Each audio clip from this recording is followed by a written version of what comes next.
We are live, Maria. Here we are. Love it. Awesome. Here we are. We love it too. Yeah. Okay. Are you ready? We are going to talk about overexercise and gut healing as well as hormone health because that's kind of your shtick, right? And try to just give a nice little punchy conversation today because we've got kind of a just back-to-back day today, don't we? That's so good. We're here to share some thoughts and that's what we're gonna do. Yeah, awesome. Well, how should we open this? Should we talk about, well, since you have kind of more of the actual legit fitness background as a trainer and stuff, why don't you just talk about what actually constitutes over exercise? Because I think that's a relative term, and a lot of people don't even necessarily know what that means or if they're doing it, right? Yeah, I think that's a great way to start. I mean, it's one of those things that people think about over exercising is how is that possible? Or, why would I, as a normal person, you don't have to be an athlete, right, to overtrain. You can be a busy person, a business leader, can be a professional, and you're doing multiple things in your life. From, yes, working out, because, hey, we all know that exercise is important, but then you're juggling a thousand other things, including a busy career. So when we think about how are we going to feel for overtraining. So there is some signs, even without the tech, and we can touch about the tech to help us on that, Mhm. right? Because I think when we see tech is fantastic, then we start pay attention. It's almost like an accountability. Yeah. And when we're going to see that we're overtraining is when we're starting to feel like even tired, and there is a relationship with with our digestion, because the vagus nerve is right here on the brain, right, and communicates with our digestion system, and that communication go back and forth all day long, right, top and down. So there is like 80% of your digestion, that communication between the vagus nerve and the digestion is 80% from the microbiome, digestion to the vagus nerve and to the brain, and then 20% brain down. Mm-hmm. Okay. So that communication goes on all day. So you will be feeling maybe bloated, you know, or even stuck on your journey. And how many people, you probably have heard that too, that they're like, I exercise every day, I'm moving every day, I'm eating, I'm doing all the right things, and I'm stuck. Have you come across people like that? Oh, for sure, Maria. Yeah. Yeah. So, oftentimes it's recovery debt. The output is way greater than the recovery. Mm-hmm. And we're just not understanding why. And another symptom that often happens in this is like the person is feeling like it takes a while to recover, meaning that Mm-hmm. soreness in the body. 3, 4 days, you're still damn sore. And it says, what's going on, right? Should Yeah. be like that. Yes, I mean, there is some soreness involved when we push, to fatigue the muscles, Mhm. but should be lingering for 3, 5 days. No, we shouldn't. The body should be all equipped, and recover to maybe a day of soreness and then move on, you know. But obviously, that's different if somebody's just starting, and to work out, and all of a sudden they goes 3 days in a row and they're like falling apart. Well, they're not used to it. But I'm talking about somebody who is overtraining. In most cases, here's somebody who has actually been doing this for a while. Mhm. And after a while, the symptoms can come into, being tired, being wired and tired. You get up in the morning, even after 7, 8 hours of sleep, you're like, I'm, not 100%, but we push through. And Yeah. then there is the digestion issues because of this communication between the stress that overtraining can cause. Stress, exercise in general is a stressor. Yeah. Again, that's a beneficial type of stress as long as we are recovering enough, Yep. right? So when we continue these bouts of stress throughout the day, whether it is exercise or it is, anything else from the stressors of life or phone calls, family and work, those are natural. They're Mhm. bouts, right? And we're supposed to have those bouts. The body reacts in a positive way to give us attention, focus, energy. And we're supposed to do what? Kind of relax a little bit, Mhm. right? So that is healthy. Yet most of us are keep pushing and pushing through, and when we're not performing at the level that we believe we should or the body should, then we push. Yeah. And then after a while, we get stuck. And then becomes a big problem because of the other consequences in the gut, uh, in relationship to our energy, into our immune system. That we can Mhm. see that in several other, in labs that we kind of do in our businesses. So hopefully that gives a little introduction of some signs of overtraining. Yeah, I love that. And kind of what I'm hearing you say, and I've experienced this to be true too, is it's so relative person to person. Some of this depends on the stage of life and the age you're at. It depends on whether or not you're struggling already with maybe a chronic autoimmune or inflammatory disorder, or you're Mm. relatively healthy.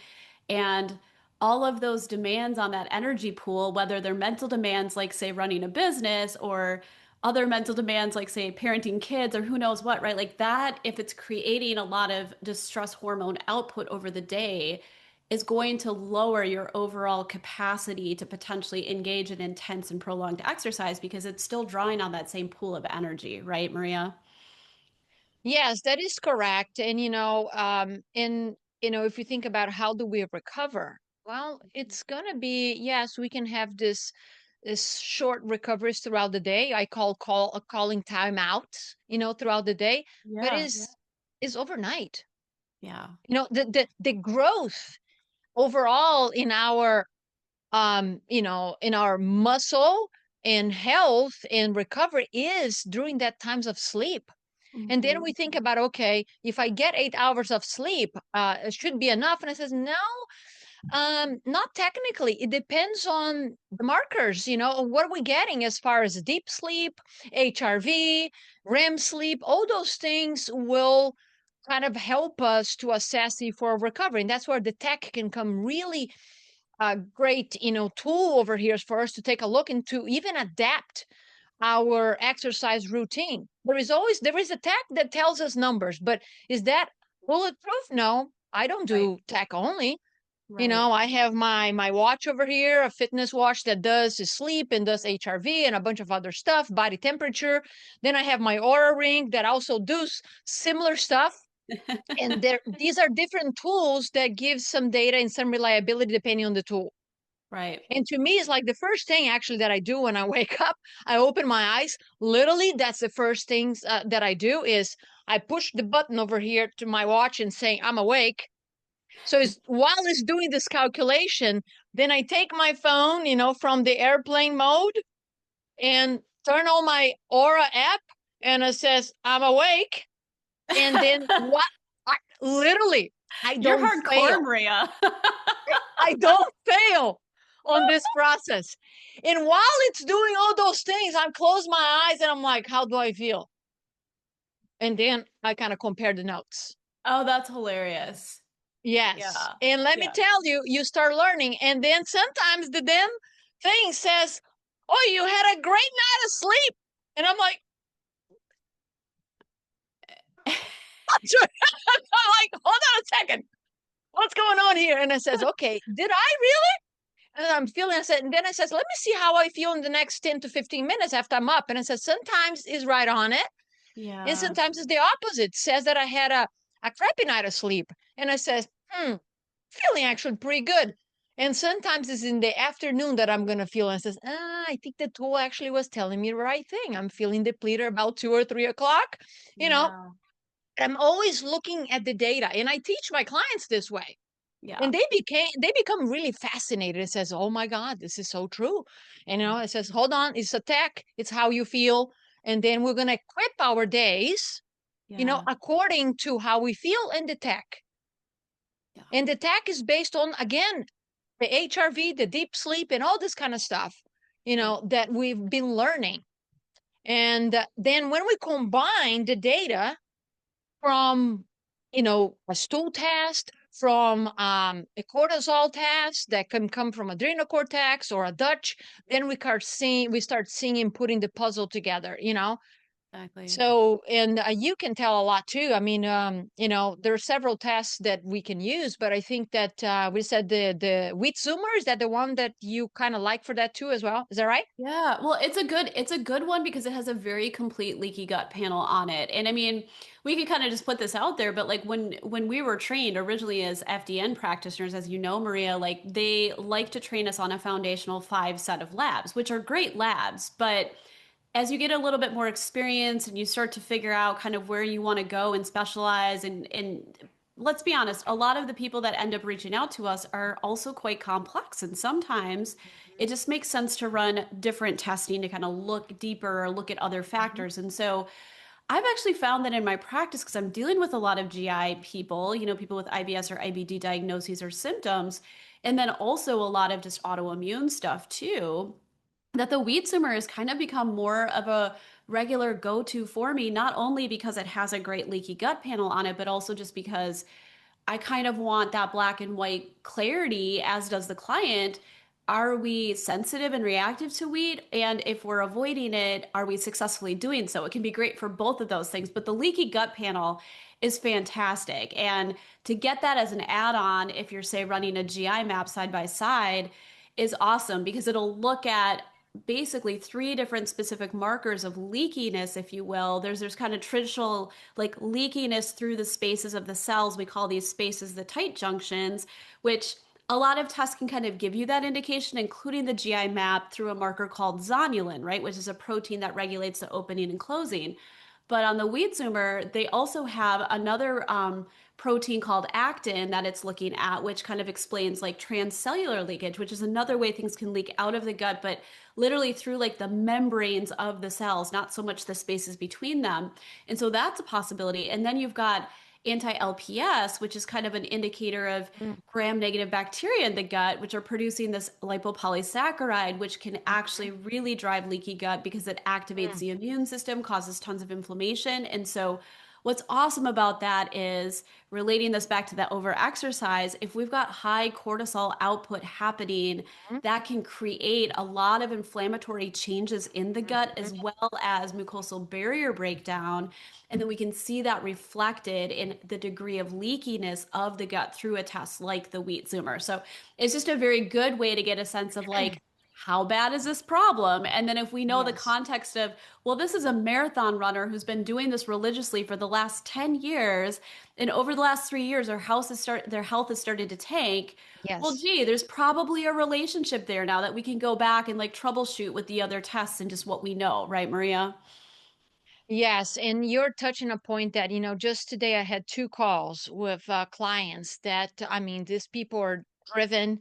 They love to exercise as much as I do, and there is a lot of LPS showing on their stool test. There is also LPS showing on, gut, KBMO, food Oh, sensitivity fit test. test, Yeah. which I really like that test actually, to It's a be nice honest, test. Yeah. because it gives insights into candida, zonulin, gluten, and also LPS, Hmm. by just having that. And that sometimes can give great insights and start giving answers to people, even without any other further testing, right? And says, hold on a second. Then if we add other tests like normally we do, then we start getting to the specifics that are potentially adding to that LPS, which is very toxic.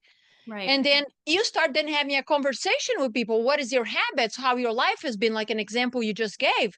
But Yeah. for folks who are driven, and love to exercise, including myself, we have to watch those things because it Hmm. may take years.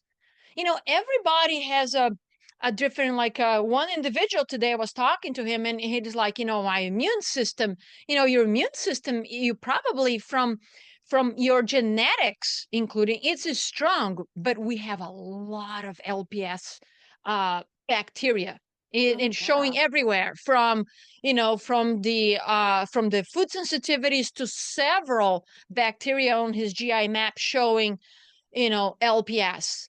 And obviously, he joined a program because he's not feeling his best. And he Hmm. says, well, should I worry if I have energy for, 10, 12 hours? I can go on. I still have good energy. And it says, well, when I see this kind of things in this bacteria and these issues, uh, shit's gonna hit the fan Yeah. sooner than later, Yeah. and so I'm here to help you to not get there.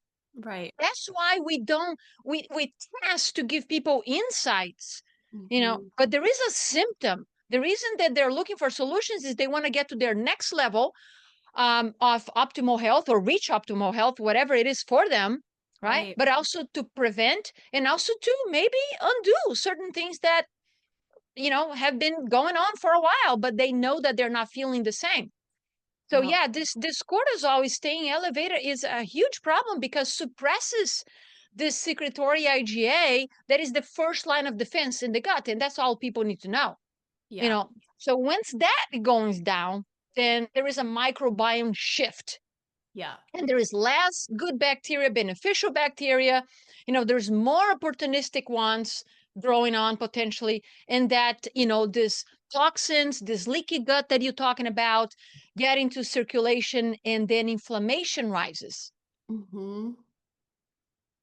So there is multiple ways that we can see all that, even without a stool test. Yeah. We can see that from the blood.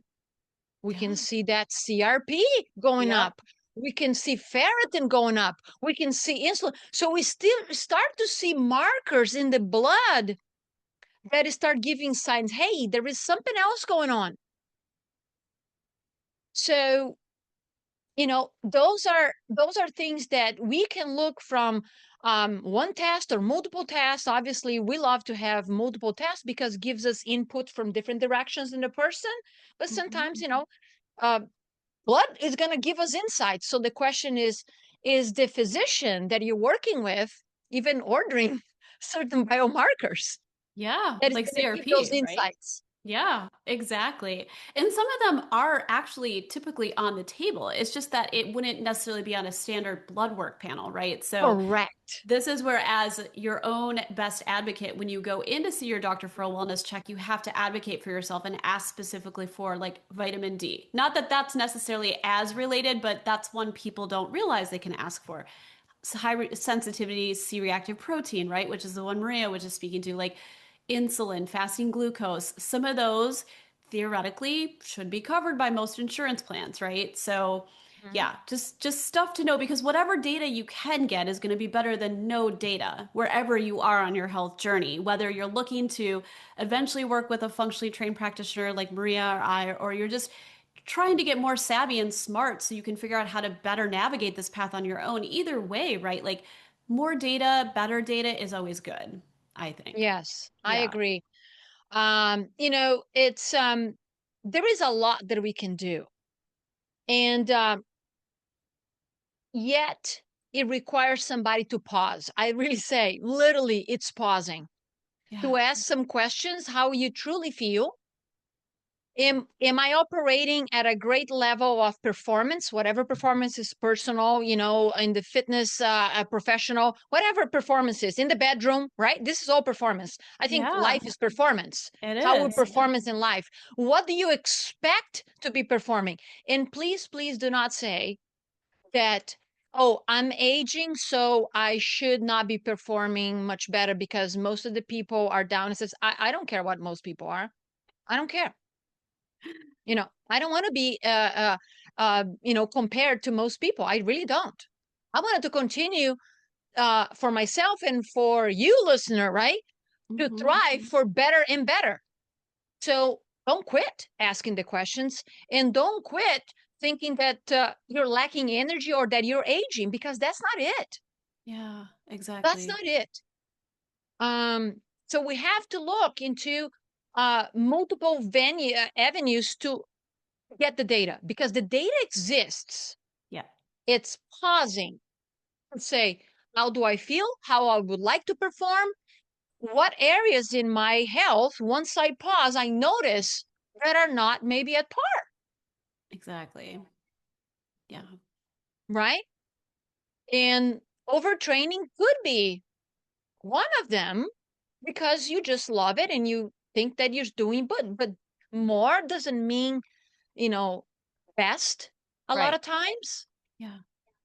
So a few things to kind of look into. I know that we have to close over here soon. A few things that I wanted to mention to people is like, pay attention. If you have a device, like a fitness tracker that has HRV and obviously is going to track your heart rate, regardless. HRV is heart rate variability, basically the variability between your heartbeats, which is going to be a signal for you to be in a fight or flight or recovery, basically, is how your autonomic nervous system is recovering. Are you always in the go, go, go, go, right? Or you're able to rest. So those things are measured overnight oftentimes, right? And so while you're resting, sleeping, the higher the number, the better, because you're more adaptable, you're calmer, and you're restoring. Mhm. So certain fitness watches are not going to do that. Some do. Check it out. If you have an Aura ring, that's fantastic for you to do it. But other things that you can do simply is just check your heart rate. If you notice that your heart rate is usually than normal with the same intensity, ding, ding, ding, ding, ding, something's off. Yep. Maybe I am not recovering well. I'm pushing too hard. Is that hydration? Is that sleep? Is that maybe, the fuel from food, because that's important, you know? Has the performance plateau by any chance? Or declined despite you still hitting the gym, on a consistent basis like you always been? Like the soreness, joint stiffness for the last, I don't know, 3, 4 days, you know, feeling flat. Those are kind of things that you can ask yourself, pay attention to it, and then start saying, okay, this is not the same. And, these are starting points because eventually those kind of things are going to transfer into, morning fatigue, right? You're starting to crave more food. The 7 to 8 hours is not the same. You don't wake up, feeling like, yippee, your digestion, like we said, feels off, could be from reflux, bloating, irregularity, constipation, even, right? Things like that. Wired and tired, mood swings. These are all correlated to those things that we're talking about. In the end of the day, is could overtraining be impacting your immune system that could be impacting then, you know, even things like LPS, your gut communication with the vagus nerve, and then that creates dysregulation, from Yep. blood sugar to hormone and, and energy, because it's your mitochondria, it's your energy. Yes. No, those are great tips, Maria. And don't forget the role that sickness can play too, because sometimes that can be a sign you're coming down with something if your resting heart rate goes up. So, yeah, those are awesome tips. We're gonna we have to close it out here because I'm on a bit of a time constraint, but that was great. I think we offered up some good stuff between the, what to look for if you go in to see your doctor, some blood markers you can start to ask for if you haven't been, resting heart rate, using your devices. Those are all awesome, awesome tips, Maria. So, yeah, we'll be back again next month talking on some other fascinating topic that relates to metabolic health, hormone health, gut health, right? And yeah, anything you want to say before we sign off real quick, Maria?